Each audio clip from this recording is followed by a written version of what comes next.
4 rumah warga Dusun Kelapa II ambruk akibat air pasang.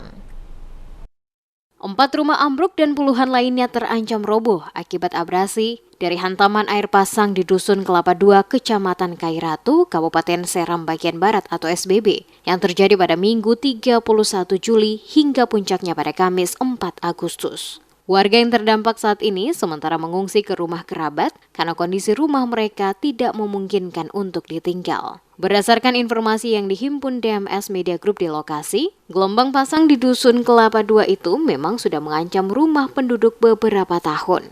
Namun ancaman tersebut menjadi kenyataan ketika ombak besar dengan ketinggian hampir 2 meter menyapu puluhan rumah sederhana yang ada di pinggir pantai tersebut. Kondisi ini dipicu cuaca ekstrim beberapa hari belakangan.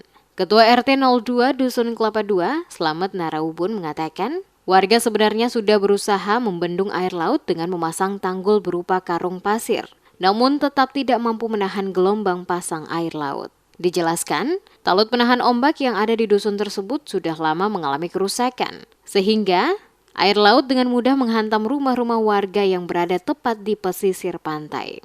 Warga setempat berharap pemerintah provinsi dan Kabupaten Seram Bagian Barat segera memberikan bantuan untuk membangun tanggul permanen di pinggir pantai.